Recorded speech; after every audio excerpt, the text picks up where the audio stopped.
Story 1. I'll call myself David for this story. It was supposed to be a simple forest expedition, a weekend getaway with my friends to escape the daily grind and reconnect with nature. Little did I know that it would turn into a nightmare beyond my darkest imaginings. The forest we chose was a remote one, untouched by civilization, its name long forgotten even by the locals.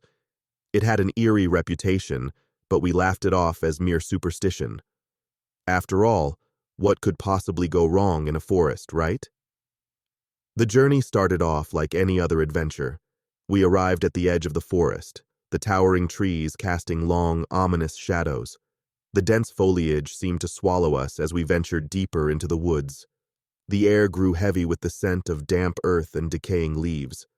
As we walked, I couldn't help but feel a sense of unease. It was as though the forest itself was watching us, waiting for the perfect moment to strike. But I brushed it off as my overactive imagination, the product of too many campfire ghost stories. The first night was uneventful, and we set up camp near a small stream. The crackling of the fire and the soothing sound of water put us all at ease. We roasted marshmallows, told stories, and laughed late into the night. It was exactly what we had hoped for. But on the second day, things began to take a sinister turn. We had planned a hike to explore deeper into the forest, and I volunteered to lead the way. The further we ventured, the more the forest seemed to change. The once familiar trees now looked twisted and gnarled, their branches reaching out like skeletal fingers. As we continued, the path began to narrow, and the undergrowth grew thicker. It felt like the forest was trying to trap us, to keep us from leaving. My friends exchanged nervous glances, but we pressed on, determined to reach our destination. Hours passed, and the sun began to dip below the horizon. Panic set in as we realized we were lost. I tried to retrace our steps, but everything looked the same. Endless trees and creeping shadows. The forest had swallowed us whole. We decided to set up camp for the night and hope that we could find our way back in the morning. But as night fell, the forest came alive with eerie sounds. Strange guttural cries echoed through the trees, and we huddled together, clutching our flashlights like lifelines. Sleep was impossible that night. Every rustle of leaves and snap of twigs sent shivers down our spines. I couldn't shake the feeling that something was lurking just beyond our campfire's feeble glow. Morning came, but the forest showed no sign of letting us go. Desperation set in as we realized that our supplies were running low. We had no choice but to continue our journey, hoping against hope that we would find a way out. As we walked, our group began to splinter. Fear and exhaustion took their toll, and we argued about which direction to take. I felt a growing sense of dread, a certainty that we were being watched by something malevolent. I'll never forget what happened next. We stumbled upon a clearing deep in the forest, and at its center, we saw a circle of stones. Each stone was etched with strange, runic symbols. It was a sight straight out of a nightmare. As we approached the stones, a bone-chilling wind swept through the clearing. I felt a presence, an ancient evil that seemed to seep from the very earth itself. My friends were frozen in fear, unable to move. That's when we heard the whispers, faint at first, then growing louder and more insistent. It was a language we couldn't understand, a haunting chant that seemed to come from all directions at once. The forest had Trapedoos in its malevolent grip. I don't remember much of what happened next. It's all a blur of terror and confusion. I remember the sensation of being pulled, as though the forest itself had decided to claim use. The last thing I saw before everything went black was the twisted, contorted faces of my friends, their mouths agape in silent screams. I woke up days later in a hospital, alone and haunted by nightmares. The authorities had found me, miles away from the forest, battered and bruised. There was no sign of my friends or any trace of the forest that had trapped us. To this day, I can't shake the feeling that the forest still holds a piece of my soul, that it lingers in the shadows, waiting for its next unsuspecting victims. I can hear its whispers in my dreams, a sinister reminder of that fateful expedition gone horribly wrong. and I know that I'll never truly escape its grasp. Story 2. I've always been drawn to the mysteries of the forest. The dense trees, the rustling leaves, and the eerie stillness have a way of both enchanting and terrifying me. So, when my friends and I decided to embark on a camping expedition deep into the heart of the Blackwood Forest, I eagerly agreed. Little did I know that this journey would forever haunt my nightmares. Our group consisted of 5 close friends: Sarah, Mark, Lisa, Mike, and me, Alex. We had spent countless weekends camping and hiking together, but this time we wanted to challenge ourselves by venturing farther into the wilderness. Our destination was a remote lake nestled in the heart of the forest, a place few had ever visited. The journey began on a bright sunny morning.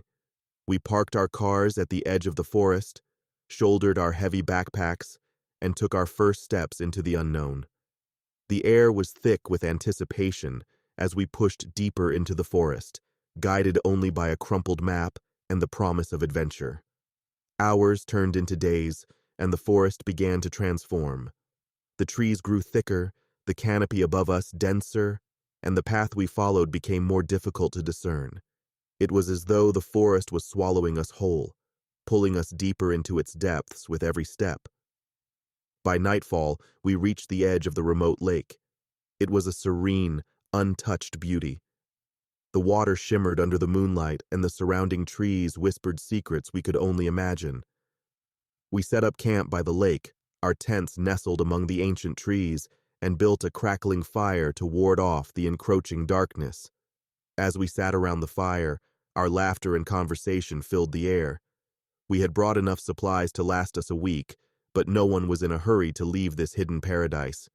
It was the perfect setting for an adventure, or so we thought. The first night passed without incident, and we awoke to the chorus of birdsong. We spent the day exploring the lake, fishing, and enjoying the tranquil beauty of our surroundings. It was idyllic, but as night descended once again, a sense of unease settled over our campsite. Around the fire, the mood was different. The crackling flames cast eerie shadows on the trees, and the forest seemed to close in on us. Mark, our fearless leader, tried to brush it off as our imagination playing tricks on us, but we couldn't shake the feeling that we were not alone. That night, I was the first to hear it, a distant, mournful cry that sent shivers down my spine. I sat up in my sleeping bag, straining to identify the source of the sound. It was as if someone, or something, was weeping in the heart of the forest. I woke the others, and we huddled together by the dying embers of our fire. The crying continued, growing closer and more desperate. It was unlike anything I had ever heard before, a haunting, inhuman wail that seemed to emanate from all directions. Mark grabbed his flashlight and ventured a few steps into the darkness, calling out for whoever might be out there. But there was no response, only the eerie silence of the forest, broken only by the cries that seemed to be closing in on us. In a sudden frenzy of fear, we packed up our camp and decided to leave the lake behind. We didn't dare wait to see what was making that unearthly noise.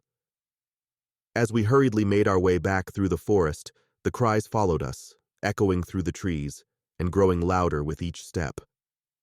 It felt as though the forest itself was alive and angry, as if we had intruded upon some ancient, sacred place.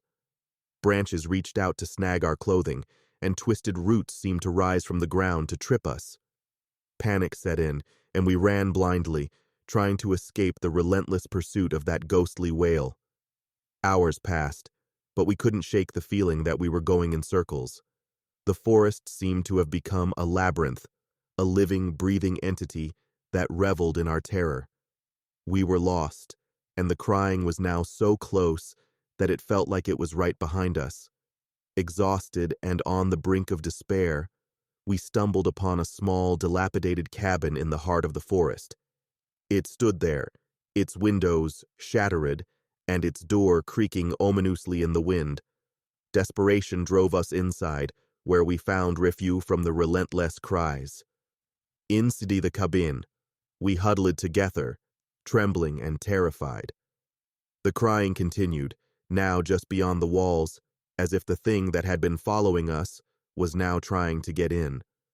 We barred the door with a heavy piece of wood we found, praying that it would hold. Hours turned into days as we waited in that forsaken cabin, the cries never abating.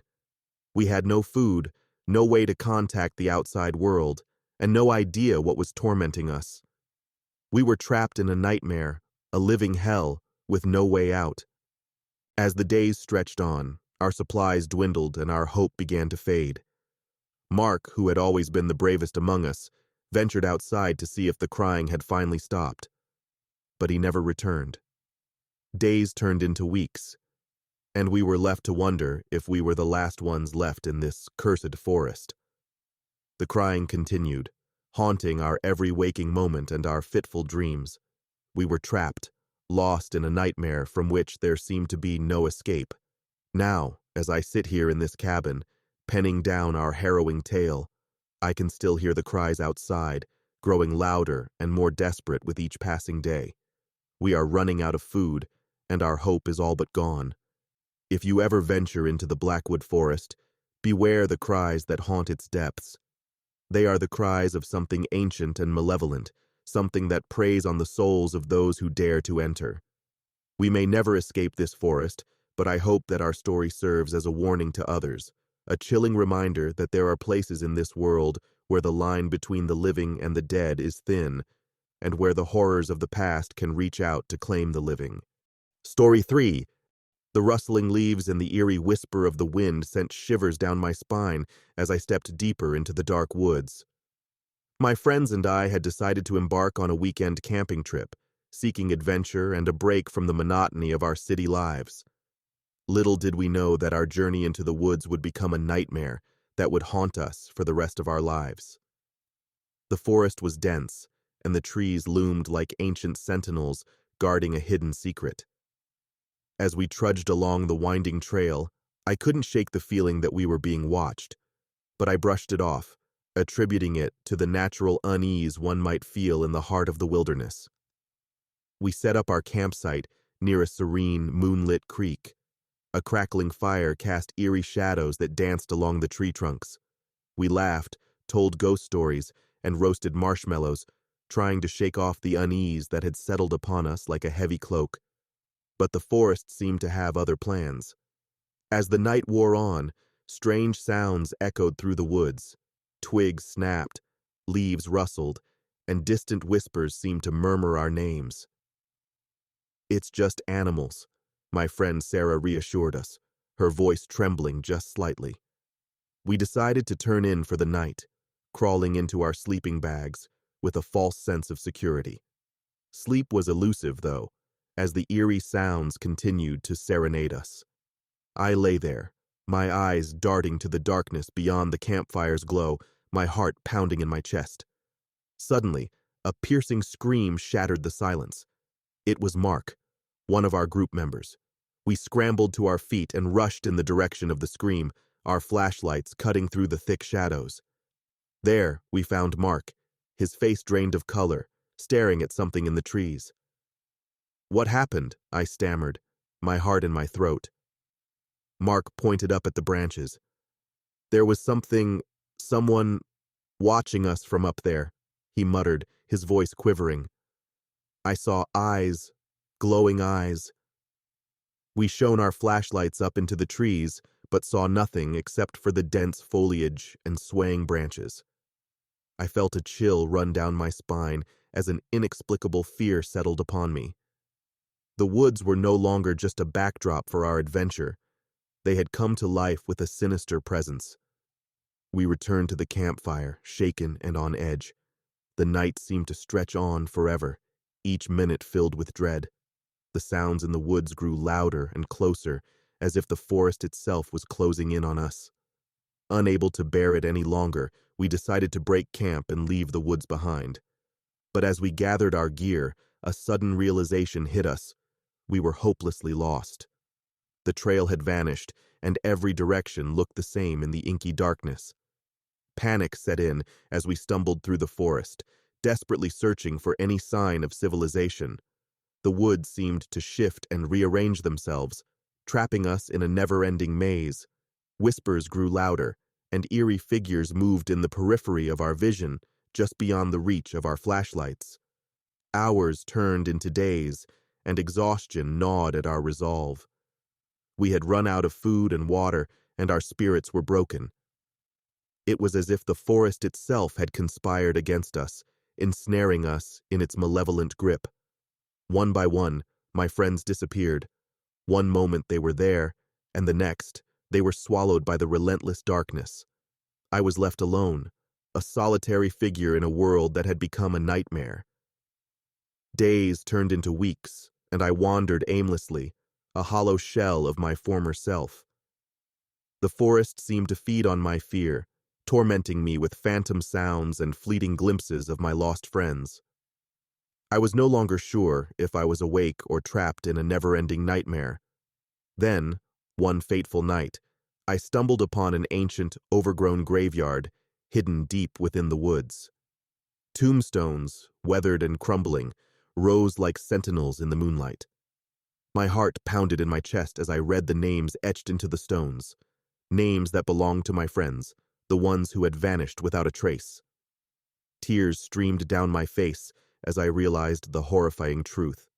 The forest had claimed them, and now their restless spirits wandered among the trees, seeking revenge on the interlopers, who had disturbed their domain.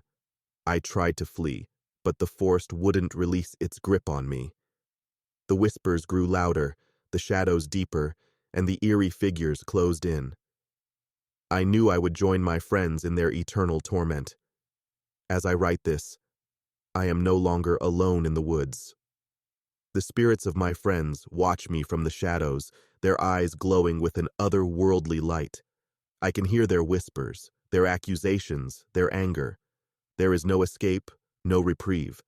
I am trapped in a never-ending nightmare, and the woods have become my eternal prison. So, if you ever venture into the woods seeking adventure, remember my story. Beware the whispers, the shadows, and the eyes that watch you from the trees. The forest is not what it seems, and once it claims you, there is no escape.